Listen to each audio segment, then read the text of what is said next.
Back on Hittin Hard with Jon Chuckery here on Locked On Sports Atlanta. Head over to youtube.com, put Locked On Sports Atlanta into the search browser. When you find us, hit the subscribe button. Of course, we want you to leave us a comment, and then you can find us free and available on all of your favorite podcast platforms, including Spotify and Odyssey. When you download us, also leave us a 5-star review, and then give me a follow on my personal Twitter page at JMCH316. Braves won again last night. They tied their most ever franchise wins in a month. Last night. It's been an outstanding June, and now the lead is down to 3 games. The Mets are looking over their shoulder after they got beat again. A 2-hit shutout for Verlander on the Mets yesterday. So Mets all of a sudden wishing, man, when do we get to play Washington and Miami again? Anyway, last night, Kyle Wright was outstanding in his performance. Pitched 7 innings last night, only gave up a run. I think it was 4 hits, 3 walks, and 4 strikeouts to go along with it. Now, we talked about here recently about who should be all-stars for the Atlanta Braves. Dansby's going to be an all-star for the Atlanta Braves. Max Fried is going to be an all-star for the Atlanta Braves. And if Ronnie gets voted in, which I think Ronnie's one of the top 3 outfielders right now, Ronnie's going to be an all-star. And I get it if the manager has to pick only because just about the number of games that he's played or what have you. But if Ronnie gets voted in, he's going to be an all-star, obviously. But at this point, Kyle Wright has to be an all-star. Kyle Wright has been outstanding this year. He picked up his 9th win of the season last night. Now, understand, we're not exactly halfway through the baseball season at this point, right? Braves right now are 44-32. So we're 76 games in. So we're 5 games away from being from the halfway point. So you're pretty much going to get one more start probably out of Kyle Wright before the quote-unquote official halfway point of the season. I know the All-Star game is still a few weeks away, but that's not really the Midsummer Classic anymore, right? Or the Midway Classic or whatever.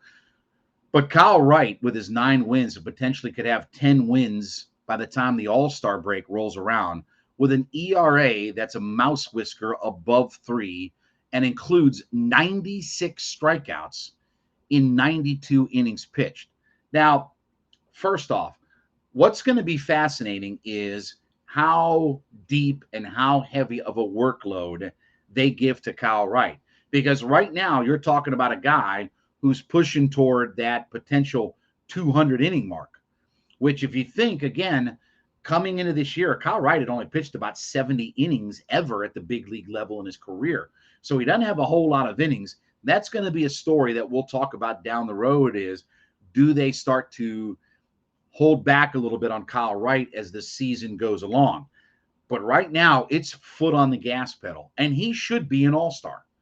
He should be an all-star. And when you survey the landscape of some of the top name pitchers, waiting on Scherzer to get back, he's been pretty good, but I think he's missed too much time at this point. DeGrom hasn't pitched at all. Walker Buehler's not been very good.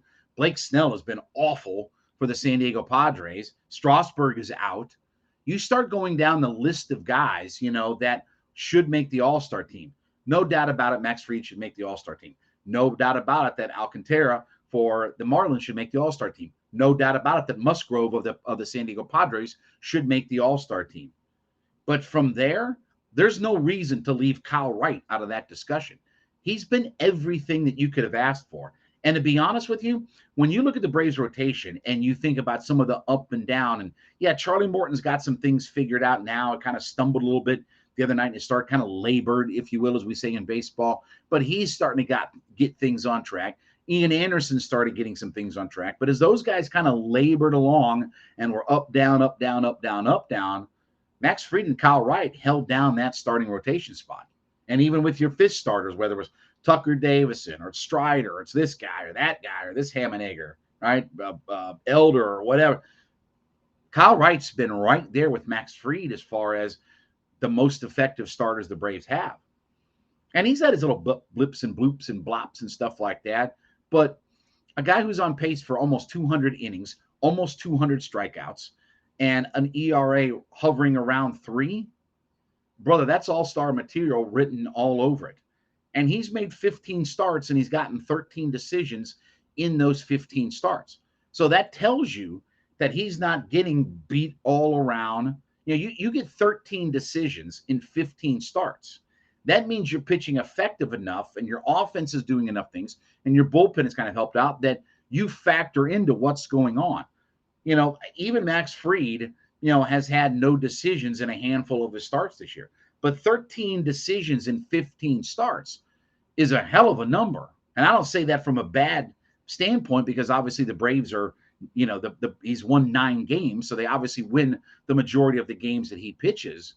But there's no doubt about the fact that Kyle Wright at this point, you've got to put him on the All-Star team, right? He's got to be one of the starters that's out there. And think about the idea of the Braves having 2 starting pitchers in an All-Star game. 2 guys that are worthy of being on the All-Star team. When's the last time we talked about that? That is back into Glavine, Maddox, Smoltz territory. That's how far back you've got to go, right? To start talking about multiple Brave starters. I mean, unless there was a blip on the radar that I don't remember when Glavine and Russ Ortiz or Glavine and Danny Nagel or somebody like that made the All-Star team. But it starts reminding you of the days of the big 3. So Wright has been, again, we've talked about this rookie class for the Braves. And I know Wright's not technically a rookie, but let's face it, he's already pitched 25 more innings than he pitched in his entire major league career at this point. But when you factor in what Kyle Wright has meant, what Strider has meant, what Michael Harris has meant, what William Contreras has meant for this team, man. I mean, we can talk about the Olsons and the Albies and the Swansons and the Ronnies and all that kind of stuff. But as those guys have been beat up, banged up, as those guys have underperformed at times, they've gotten so many good contributions from guys who weren't expected. We didn't expect Michael Harris to contribute like this. We didn't expect Strider to be this effective. We didn't think Contreras was going to be so good offensively. And I certainly know we did not expect Kyle Wright to be a guy who walked into the rotation and has literally become either the number 2 or the 1B to Max Fried's 1A as far as best starters on this team. And look, the good thing for Kyle Wright, the right manager is going to make those decisions, right? I mean, Brian Snitker's the manager of the All-Star team for the National League this year, right? He's probably going to lean more towards it, which you should. That's what you're supposed to do, right? I'm not saying that he's going to take somebody, over another superstar or whatever like that. But Kyle Wright's done everything that you can ask from a starting pitcher this year.